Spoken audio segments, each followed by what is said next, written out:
Division 2. When was the last time you felt strong in this game? For me, that was today. We're not a full group, but we found 2 builds that when combined, we become gods. I shit you not. Can we clear the beginning of all 3 legendary strongholds in under 15 minutes? Or will the tusk smash us into tiny, bloody bits? Stick around to find out. The Mission Impossible challenge briefing for the week is up next. We'll jump into the builds right after. 5, 4, 3, 2,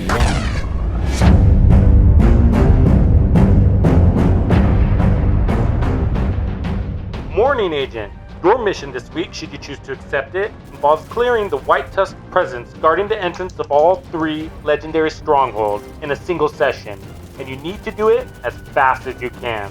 Agent, remember, not just any build will work. Highly recommended builds will be provided for you. To complete this mission, use any weapon you like. Use only a turret, drone, or artificer hive. No shield and no revive hives allowed. As always, if you or any member of your force be killed, the division will disavow all knowledge of your actions.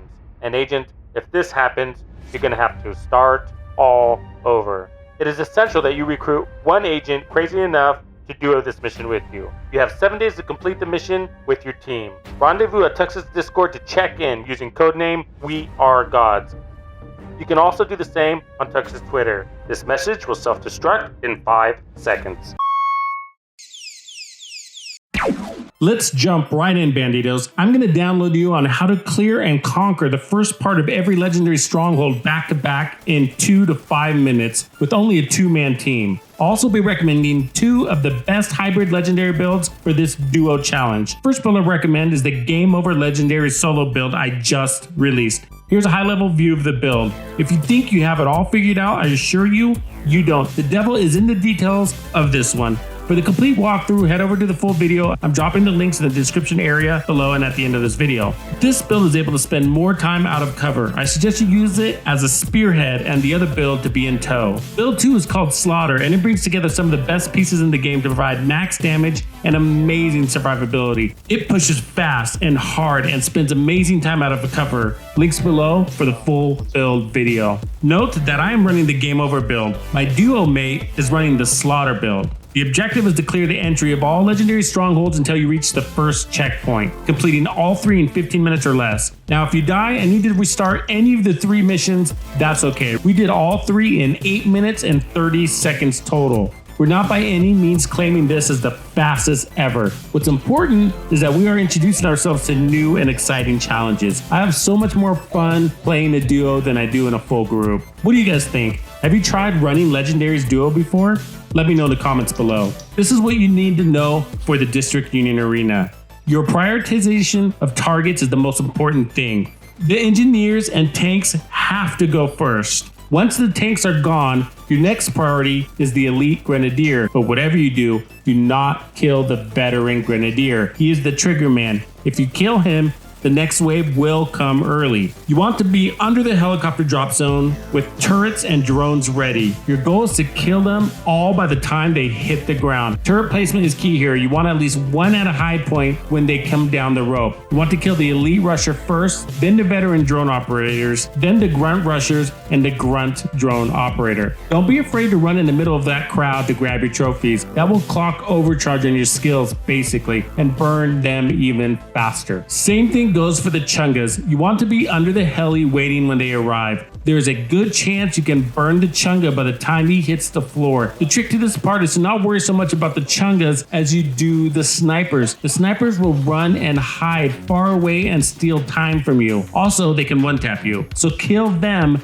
as fast as possible. Hey, if you're looking to play the Division 2 in new and exciting ways, this is the right channel. Join my Discord for more action and consider becoming a member of Tux's Players Club. It's only $1. Don't miss out. Hit the join button below to get started. Also, if you dig what I'm putting down, I'd appreciate the like, comment, and a subscribe. This helps me help you and have lots more where this came from. Roosevelt Island is easier than you would expect. You are greeted with drone operators up front, so they're going to be your priority targets. We found it best to split up our turrets to create a crossfire pattern and to prevent the enemies from taking good cover. Push forward as far as you can undetected and launch turrets in sync. Notice our start points. My job was to get these NPCs out of cover as much as possible so the turrets can get clear shots. Besides positioning, there's not much to this other than prioritizing your targets. Kill the drone operators first as fast as possible, then the medics. Easier said than done, as those guys are elusive. There will be 2 medics up first, another jumps in the fight a little later. He will try to revive the dead medics, then the drone operators. That's why they're so important to kill.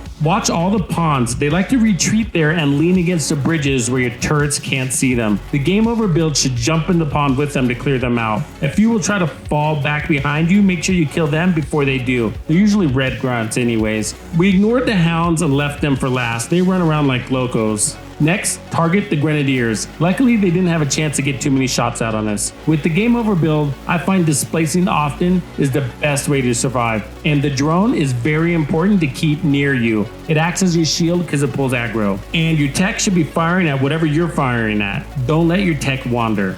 The fall collection is here. Now you can suit up in bandito gear everywhere you go. Check out the merch shelf below.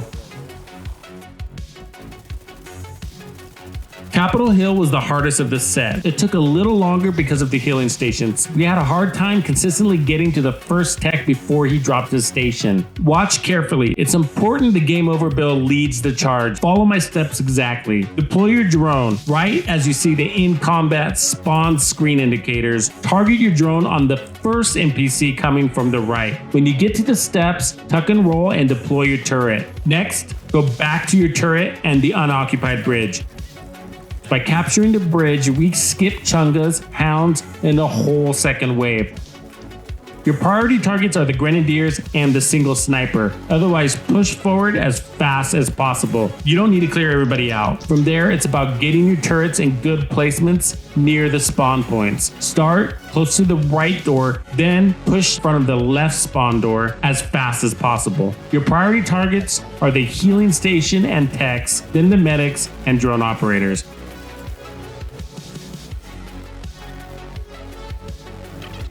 If the NPCs get in the crow's nest, all you have to do is climb in with them. They will jump out. Unbelievable, right? Banditos, I hope you check out both of these godly builds. As you can see, you will do amazing things with them. Tuxedo out.